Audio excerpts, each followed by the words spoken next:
All right, welcome to Shoot the Shit. I'm Shane McAndrews, and then Nicole we've got Klein. Nicole. Jill Barbera. All right, fantastic. We're going to talk a little bit about the Philadelphia area, the housing market, what's going on, our Super Bowl, our Eagles in the Super Bowl Go housing theory. Birds. Go Birds! We're all excited. So let's get into it. Um, the first thing that seems to come up every single time that we're out talking to other agents, we're talking to just everyday people, my neighbors, my family, my friends, they all ask me the same question. How's the market? So I think I'm just going to dive in here and discuss a little bit about what we're seeing in the market, what I'm seeing in the market, and then I'm going to shoot over to Nicole and Jill to give a little bit more information and what they're seeing. Okay, so I think if we look at the Philadelphia metro market, we closed 2024 up with 9% increase in closed sales compared to 2023, which was a real slump of the year for inventory. So things are kind of coming up. I see them as more inventory. We're getting, buyers are kind of breaking. They're getting used to this interest rate being 6.5 to 7.5%. Sellers who've had to put off upsizing or downsizing their homes, they're finally going back to, they're going to break this spring. They can't put it off any longer. They've enjoyed the 3 or 4% interest rates that they're at, but it's time to move. So I think we're going to have a strong spring, not 2021 levels, but maybe a little more like 2022. Um, I think we should be expecting multiple offers on well-priced homes, expect homes to sit if they need some work and are not priced for it, and expect some homes with higher monthly costs to sit a bit, like condos with high fees or high HOAs or high taxes. And that's simply because we're seeing such an uptick in expenses for other items. I mean, we can talk about eggs this week. It's been a little insane out there. So I think those kind of high fees, those houses may sit a little longer, or that inventory might sit a little longer. New construction, I think they're going to be slowing down as they react to the tariffs on building materials, which may be up to a 25% cost increase. The National Association of Home Builders, who we're watching closely, they estimate they estimate that these tariffs could raise the cost of imported construction materials by 3 billion to 4 billion, depending on the specific rate. So for some materials where imports are critical to supply, prices could see dramatic increases. Added layers, costs that could substantially impact builders' ability to deliver new projects. So that's kind of what we're seeing in the market, getting ready for the spring. Jill and Nicole, what do you guys think about what do you expect to see coming up? And how are you seeing this as like a strong Q1 here? I I'll go. Definitely think it is. And what I believe truly is you can't constantly wait on what could happen, right? What might happen, what could happen, what should I, it's living in a place of scarcity in making moves in your life. And I have found most of my clients and the people that we can get into homes and that, they're willing to take our advice, they're listening, they're understanding that things are going to change. I mean, there might be a tariff in place today and there might not be one next week. So what, we have to understand is you have to move based on what your needs are and making sure you're financially stable in that moment of doing it, right? So like you said, I think there were so many people on the fence and so many people in this bubble of let's wait and see. And that wait and see bubble is definitely breaking, right? That is like, I'm tired of keeping my life on pause because I don't know what's going to happen. So there is a lot, I think. We've been busy coming out of the start of the new year. The birds in the Super Bowl always gets a little quiet this time of year, but again, I definitely believe that there's enough, like you said, movement that tree is shook and people want to make moves. Yeah. Yeah, I agree. I think the agents that are having success in their business are learning how to be advisors, right? Like a lot of sellers are scared to make a move, or we've seen them scared to make a move because they don't know where they're going to go. But, with a strong agent, and what I love about, what we have is with our EXP exclusives is we can help them find properties that aren't even on the MLS yet. So when you work with an agent that has a lot of information in their back pocket and can really set up a plan for success, it makes everything so much smoother and so much easier. And I know that's something that the three of us really specialize in. So we've been having more in-depth consults than we had in the past, and really just setting up a plan for our clients on, okay, this step's going to happen, and then we're going to do this step, and really, making it seamless. So we're up from this time last year, and hoping that continues with an Eagles win in the Super Bowl. For sure. And what's cool too is the tools that you have to be able to consult people now. It's so different than what it was even before. We can show them days on market. We can show them if things were went over asking, and what price points things go over asking compared to other price points. Being able to show that data and educate clients as they enter a marketplace, or as they're trying to sell, or downsize in a market is valuable. They want to understand what those variables are, and having that and using it the right way is huge. Yeah, I agree. What would you say to buyers who've been sitting on the fence? We've heard it for the past year from certain buyers. I'm not ready to buy. Like, I'm going to wait for the interest rates to drop. What do you say to them? My go-to is, well, you could keep paying for my kids' college education. Do you want to go into one of my rentals? I have no problem. Do you want equity in your own life, or do you want equity in my life? Yeah. So I mean, again, it's not everyone's cup of tea, and it's okay. But if your goal is to be a homeowner, become a homeowner. As long as you can financially afford it, and you're secure in your position, and you're secure in where you are, make that decision to take that risk for yourself, right? To invest in yourself. And I think once they are educated enough to understand what that really truly looks like, and what their breaking point is, everyone has, listen, this is not $1 more. I can't do anything. This is where we're financially okay spending a month. Then it's a lot easier to wrap your mind around it, right? Yeah, I mean, I agree with all of that. I think when I'm coaching with agents, you can't make a buyer buy, right? You got to give them the tools like Jill shared, and go over the process. And if you're an agent that's having slower business and you're wondering why, it's because you don't know enough people. You have to go meet more people, go find those buyers that are, ready. They're ready to go. They're excited. Add more people to your pipeline. You can't make someone do something they're not ready to do. Exactly. Oh, yeah. And I was just going to say that's the hardest thing, right? Because you might have had somebody that came in, and agents are all like, well, wait, this person, I think it's going to happen this year. And you're holding on so tightly to something that might happen.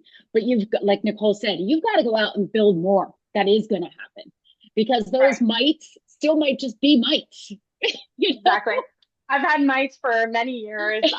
Unfortunately, they're friends, so you can't, you gotta be there for them. But and I've heard them like, I'm waiting for the housing market to crash. I'm like, really? You've been waiting for 10 years. Can we stop waiting? Like you've missed all the markets. And the biggest thing about that point is, you don't know until it's too late. That was a good market because of hindsight. You don't know when you're in it, right? We could be in a great market right now, and interest rates are going to be 12% next year, and whatever is happening. So you would be like, wow, I wish I bought last January, February, March. Like, I wish I bought. And there's so many coulda, shoulda, wouldas out there. Like when interest rates were 3 to 4%, a couple years ago, and people who bought then, they're like, or the people who were on the sidelines then, they didn't see it as a good market, because they're like, oh, people are bidding 50,000 over asking. Now those homes are like 100,000 more in our market. So again, you don't see it until you're out of it. It's so true. Great, but just so true. So they should listen to us when we tell them. And that's why I always say, stop living for the what ifs.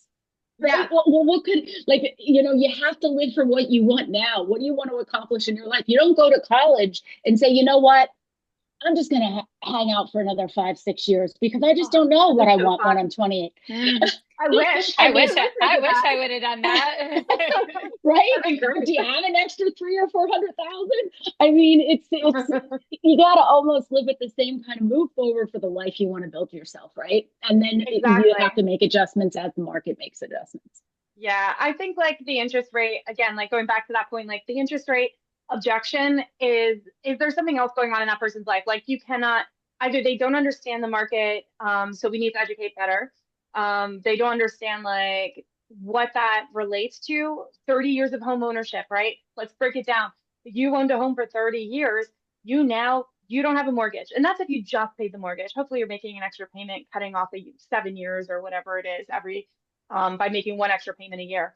But after 30 years, you own your home scot free. You're retiring. Like we all know we're going to be screwed. I think our generation knows we're screwed on Social Security. Don't count on it. So like, Right. what's your retirement plan? Where are you going to live? I'm dealing with people. I get calls from people in Greater Philadelphia. They're like, I didn't have a retirement plan. I've been renting this whole time. I need to own a home because I need housing security. And it's really hard because they can't afford rent anymore, especially without having income. They're just focused on their retirement income. So owning homes, like there's so much security that it provides you, especially when it comes to retirement.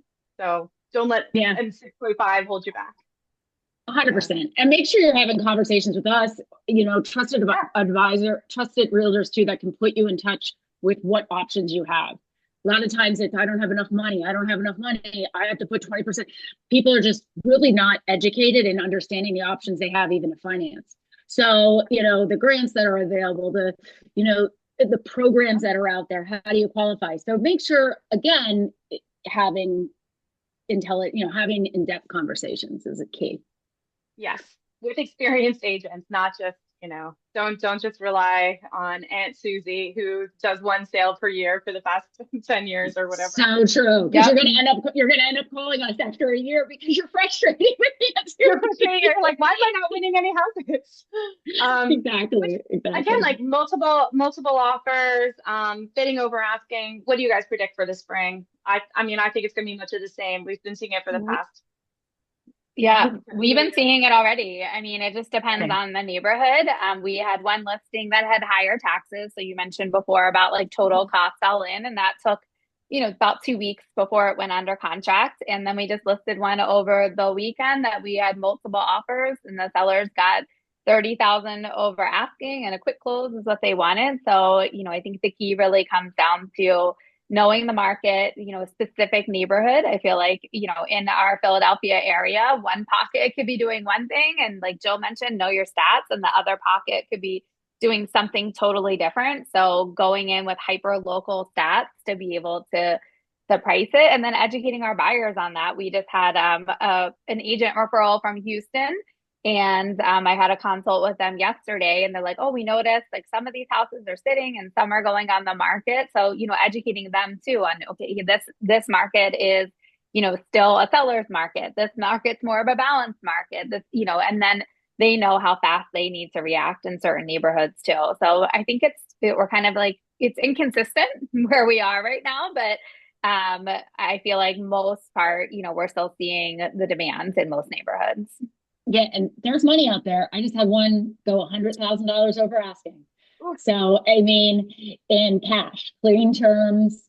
Another one of my clients bought a house outright in cash over $1 million. So, I mean, in our area, there is definitely money. And I also feel because of the school districts, because of the commerce, because of the businesses, there's going to be we're going to still kind of start to see a reload kind of situation, I believe, happening over the next 12 months too. That might, give us a little bit of push too, which also supply and demand, right? It could give us a push, but these people that are willing to come in and spend a little bit more money because they're used to such higher tax brackets, such higher housing pricing, they're going to be willing to say, hey, this is a good deal for me. I'm under $1 million on this, or, whatever their price point is.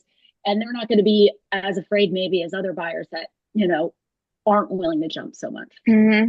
I guess just to add to that, we are still seeing buyers, though, on the flip side. We're seeing the sellers get the multiple offers, but we are having some of our buyers that are getting properties under asking. So, having that strategic partner in your agent, some buyers, I know you guys would advise them and say, hey, this is going to go, I expect this to go above asking. There's going to be a demand, but there are properties out there that are sitting on the market for whatever reason. And, so don't be weary of, doing your research and seeing if you can still negotiate. So yeah. 100%. Yeah.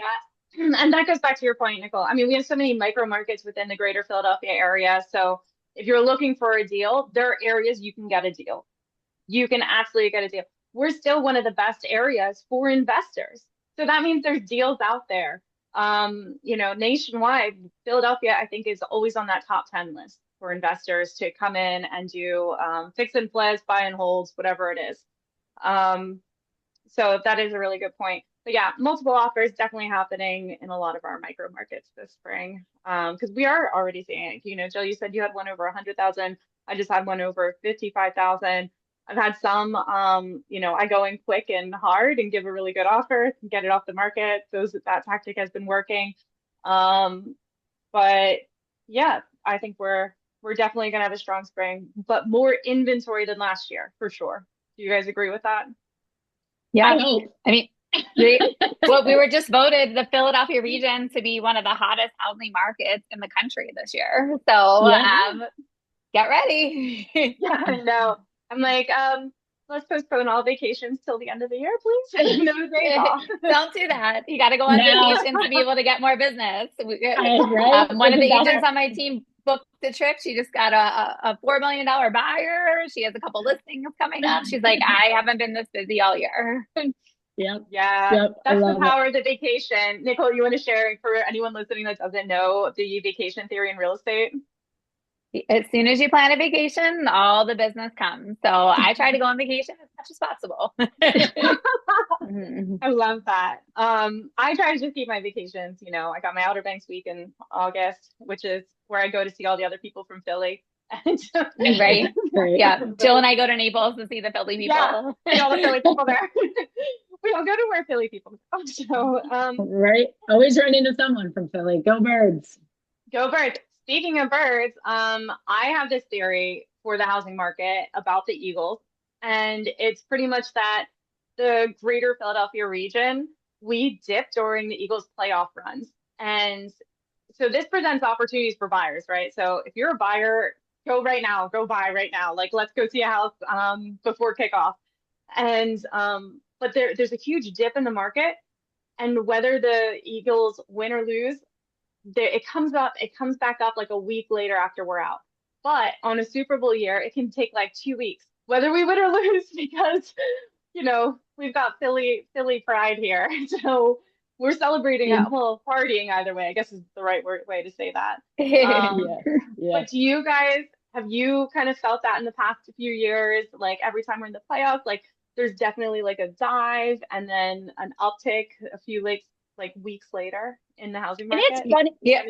Yeah, yeah, it is funny. I do think it's almost like the lulls of summer, right? Like right when everyone goes on holiday, right around July, you feel this like little bit of a lull, and then it picks back up. I mean, that's the ebbs and flows of real estate, right? Around holiday, but in this area, when the birds are in the playoffs, especially if they go to the Super Bowl. Last time they were in the Super Bowl, we definitely kind of felt it. And then I looked actually back at my numbers, and it was funny because the transactions in um, February and March were like, average, but nothing like compared to the normal years. And then the April was, February, March, April was huge. We had like, it was like, you could tell everyone kind of just ran back out into the market, and it was like a crazy change. So I do think there is a little bit of a pause to see what happens for the playoffs for sure. I feel like this year has been a little different than the past two times and I didn't look at my numbers like Jill did, but just from feelings, like, we were definitely quiet the last time the Eagles were in the Super Bowl. There wasn't much happening. Buyers weren't reaching out to us. And this year, I think I agree. I think we'll see a lull after Sunday. But it's been much busier compared to other years with the Super Bowl, with the Eagles being in the Super Bowl. But I do think next week we'll be quiet. Hopefully we'll be at the parade, celebrating. But people are prepping and getting ready. So if you are getting ready to do a listing, I mean, don't hesitate because there still are buyers out there. I probably wouldn't list it this weekend, but come next week, get ready, get going, list it coming soon, list it, exclusively if you can, because there are people out there. But the first year the Eagles won the Super Bowl, it was insanely quiet. The last time I felt like it was, was still somewhat quiet, but something's going on this year. Maybe we know that it's a big win that's going to happen this year, and everyone's just like, well, I'm still going to go. Yeah. Yeah, and I think again, it like goes back to the fence sitters, right? I mean, whether we're in or not, people still want to make moves this year. So you're gonna, for those that are busy and those that are making the connections and those that are building their pipeline and those that are working on their business every day and those that are finding consistency in their business, they're busy right now. Are they maybe as busy as they possibly could be if the birds weren't in? Maybe, but they still should be steady enough, right? Yeah. And I mean, I definitely agree. I wouldn't list the house this weekend. I think, a lot of people have Super Bowl parties. I'm hearing like there's a lot of fun events on Saturday too to gear up for it. And then Sunday is going to be absolutely insane. I mean, I don't even think I'll be able to get to a showing if I had one like for Sunday. Just with like traffic or especially if it was downtown, like it's not happening. and then Monday is going to be insane, as in I think it's like the National Hangover Day or something, but it's Super Sick Monday. Yeah. And that we nationwide there's a significant increase in employee absenteeism. And I think they're estimating that 22.6 million US employees plan to miss work on Monday.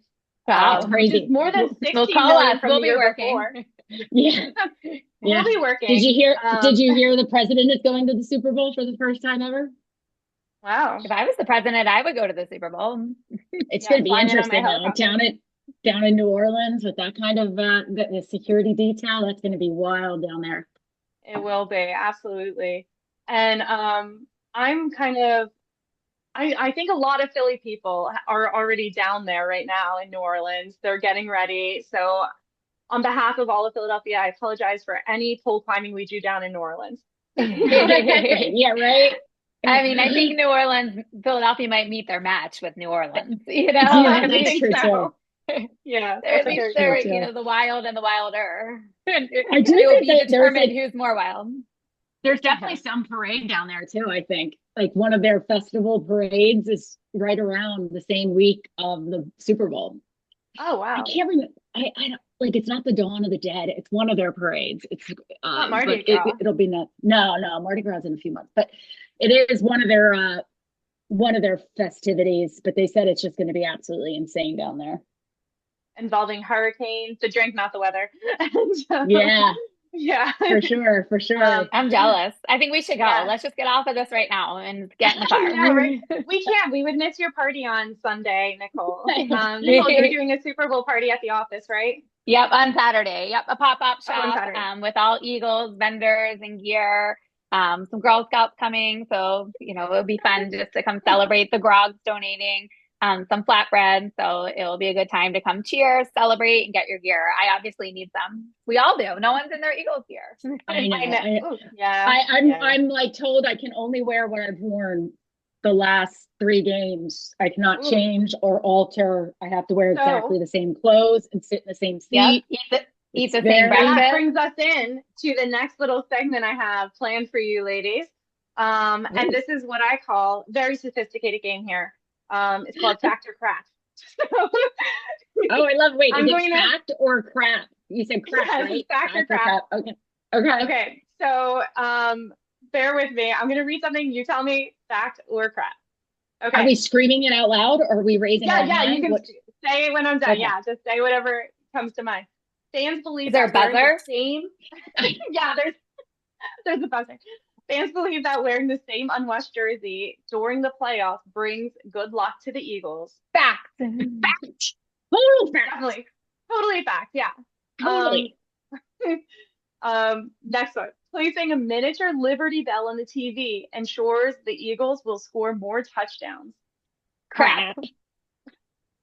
Yeah, there's no widespread superstition involving a miniature Liberty Bell affecting the game's outcome. I've never even seen a miniature Liberty Bell at anyone's house. We see the pencil sharpeners in the basement, but I've never seen these Liberty Bells that you speak of in anyone's house. You have to go down. You have to go down to the center and get one. Yeah. They're souvenirs at the center. Yeah.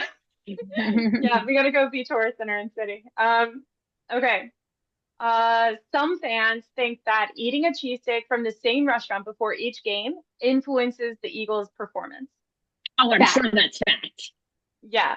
Rituals involving specific meals from particular establishments are common among superstitious fans. Yeah, Yeah, getting your pork actually, rolls. oh my Yeah. God, I'm doing a cheesesteak bar for this Sunday. I'm hosting, and like everyone's like, "What should I do?" I'm like, "Let's do a cheesesteak bar." So, Wait, Sheena, was that our invite? Are we going to Jill's now? I think I think it so. was. Everyone's invited. We'll Yeah. post Jill's address. no, I can't. We don't have enough seats. Like everyone needs their driver's seat. I have A camping chairs. chair. Yeah, bring your own chair. Bring your own chair. I'm sitting on one now. I'll just bring it with me. Yep. That's You can rent a amazing. TV from Menace Center. My mom has rented an 86-inch TV for all of her friends, so you can do this. Oh, I love That's it. adorable. That's awesome. All right. Drinking a particular brand of beer during games is thought by some fans to impact the Eagles' chances of winning. Fact. Yeah, fact. You Some said fans fact? stick to specific brand. It's fact. Yeah. No. What's your beer of choice? Well, I mean, I'm sure now it's garage beer, right? Who isn't like? I actually tried it. It's not bad. Kelsey's beer. It's pretty good. But I'll be sticking to my IPAs. I'm an IPA during football, girl. Local? So local IPA? yeah, I do the King of Prussia. The Conchi Brewing Company. Oh yeah, yeah. Country Yeah, Guys. yeah. They're great. Yeah, yeah. Great guys. Nicole, what do you drink? What's your I mean, Super Bowl clearly I'm doing it wrong. Maybe I'm the whole reason things don't work. I mean, I would probably Don't still be change it now. drinking. I'll be drinking red wine. I'm not even going for the beer. Me too. I'm gonna go for red wine because it's winter and I don't drink beer in winter. It's just weird. It doesn't Yep. taste right. Summer only. Hot weather. But Yeah, in the that hot is a true weather, thing. I like Yingling. I've been liking their light lagers too. The Ooh. light Yingling lagers. I would do Allagash or Blue Moon if I had to do Love beer. Blue Moon. That's a good one. Yeah. I grew up on Yingling. I can't do it anymore. Yeah. Although I love the Yinglings. They're Jill, great you're people. Scottsdale roots, right? Yeah, I grew up a few blocks from the brewery. I used to pull into the back of the brewery and put a keg. We'd throw kegs on the back of our quads and head up the mountain. It's a good time. That's Good awesome. That's so Scottsdale sounding. I didn't grow up with a quad in our area here. Okay, last one, guys. It's believed that if the Eagles mascot, Swoop, makes a clockwise lap around the field before the game, the team is destined to win. Crap. I was going to say crap, but I have no idea. It sounds believable, right? It's crap. There is no pre-game movement of Swoop. So, I don't think he'd be able to that won't be hot. He's too all over the place. To run a whole lap. Well, no, yeah, and just to remember to run counterclockwise, did you say, or clockwise or whatever? Yeah, whichever. Yeah, I like that though. That's funny. Did you see travel? Does he travel with the team? Oh yeah. Yeah. Oh yeah. I don't know. Oh, yeah. Come on, girl. Important. No more Eagle talk for her. One of the most important parts of the team. Everybody has their strength. That's okay. They even take the eagle with them now, and the eagle flies through this. Wait, but can you guys do the ghillie dance? I don't even know what you just said. I don't know. Guys, you don't know? Wait, is it an Irish jig? What is it? No, it is a podcast guy in Cherry Hill, and he's the Eagles' #1 fan, Gilly, and there's a whole dance, and then you go like this at the end. I'll send it to you guys. You really need to learn it. The guy that dances in the locker room with them? Yeah, his name's Gilly. Oh, I didn't know his name was Gilly. I see it. I see the videos of him dancing in the locker room. I want to recreate it. I think that should be, that's going to be my next Instagram reel. I'm going to go for it with my no rhythm.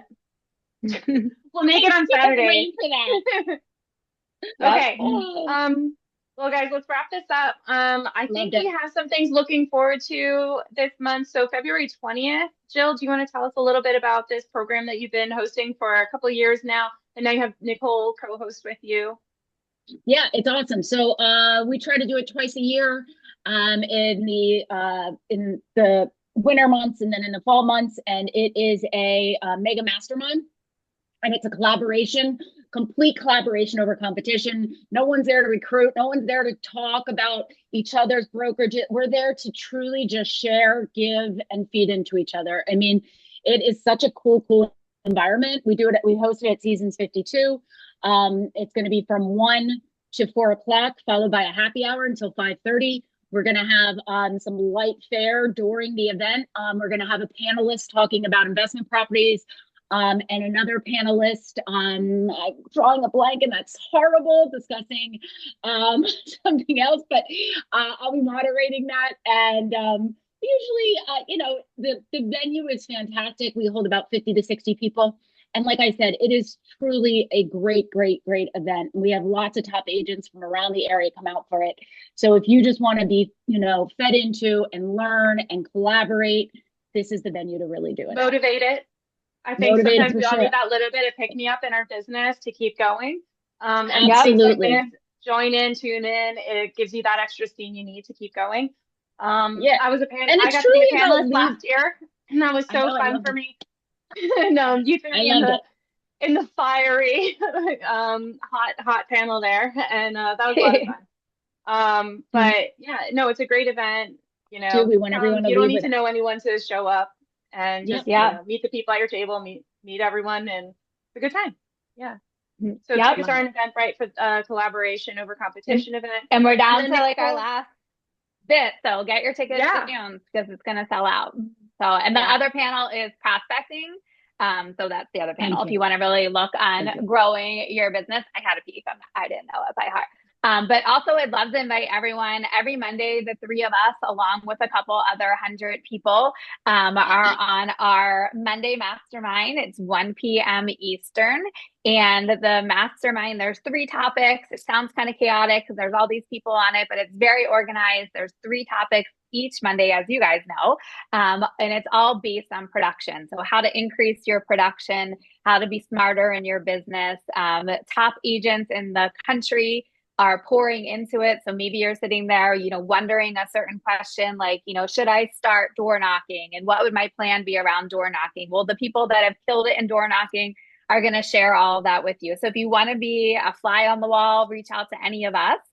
We'd love to have you as a guest to be able to increase your business, because to Jill's point about the collaboration over competition, if we can help elevate the industry, and then it helps all of us, right? Because when we work with a professional co-op, when we work with somebody knowledgeable, it's a win-win for our buyers, for our sellers, and for us. So our goal is really to help agents, all 3 of our goal here is to help agents with their growth and, point you to the right sources to be able to do that. 100%. And it's actionable items. It's clickable, actionable items. It amazes me because so many people, they hear what they're supposed to do, but then they don't know how to do it. What's amazing is when you actually have, hey, here it is, just rip off and repeat. Hey, here it is. Actionable items in our industry. It's pretty awesome. Yeah. And just to give a name to it, so we're part of the Fast Forward movement, and the 3 of us were the team leaders in the Fast Forward movement Philly area. So we collaborate a lot. We do nice fun events for the agents. We've got a fun karaoke one coming up in March. But just it's a great environment. Whether you're a solo agent, you want to join a team, reach out to us. We'll start. It's a good way to start the competition. Just send a message. And we can grab coffee, whatever it is. But we do try to help other agents and elevate the industry. So as Nicole said, join us. All right. Love it. Awesome. Thank you guys. This was our first one to shoot the shit. We did it. Yay! I loved it. It was good stuff. Good stuff.